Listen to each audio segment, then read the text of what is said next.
नमस्कार प्रणाम गोर लगे छी। हम छी रवि कौशल, उपस्थित छी अहाँ सबके बीच यूट्यूब चैनल रवि कौशल के जरिए फेर से उपस्थित छी नव ताजा एपिसोड में।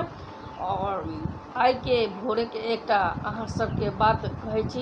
एकटा आदमी के देखलिए, अब तो आदमीए के देखबे, घोड़ा गधा के तो देखबे नहीं जी। एकटा आदमी के देखलिए एकटा बच्चा के पीछा में लादने आ बड़ा स्पीड में जाइत। हम ओकरा रोकलिए, यो भाई साहब रुकू रुकू रुकू।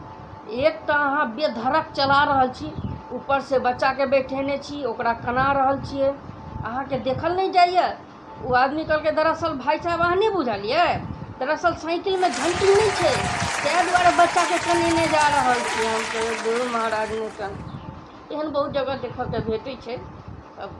हाले में हमरा सफ़र करे के मौका भेटल। हम और हमर शिवम भाई छथि कोइलक के, और हमरा बड़ा घनिष्ठ मित्र छथि। हम और शिवम भाई अहिना ट्रेन से सफ़र के लेल निकलिए। ट्रेन में जब घुसलिए तो ट्रेन में देखलिए कोचम कोच कतौ जगह ने। हम दुनू विचार के लिए ऊपर में बैठ गेलिए। ऊपर में जब बैठलिए तो नीचा में देखलिए दूटा सुंदर स्त्री बैठल। हम दुनू आपस में बतियाए, एकटा के उम्र 30 साल, एकटा के उम्र 40 साल। 30 साल वाली 40 साल के कहल कि दीदी आपकी उम्र कितनी है? वो कहल के यही 25-26 साल। फिर 30 साल वाली के पूछे 40 साल वाली कि आपकी उम्र कितनी है? कल के यही 15-16 साल। एना में हड़बड़ा के हमरा रहल नहीं गेल, हम गिर गेलिए। कल के ये कौन है? कलिए हम अभी अभी पैदा हुए हैं, आप लोग मेरा भरण पोषण कीजिए, नहीं तो हम कुपोषण का शिकार हो जाएंगे। हाँ, इन्हें देखबा के लिए हमार यूट्यूब चैनल के सब्सक्राइब करूँ, लाइक करूँ, शेयर करूँ।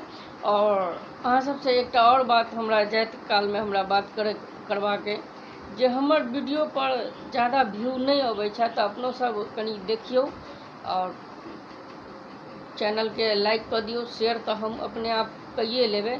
लाइक कर दियो, नया छी तो सब्सक्राइब कर दियो और नीक कमेंट दे दियो। धन्यवाद।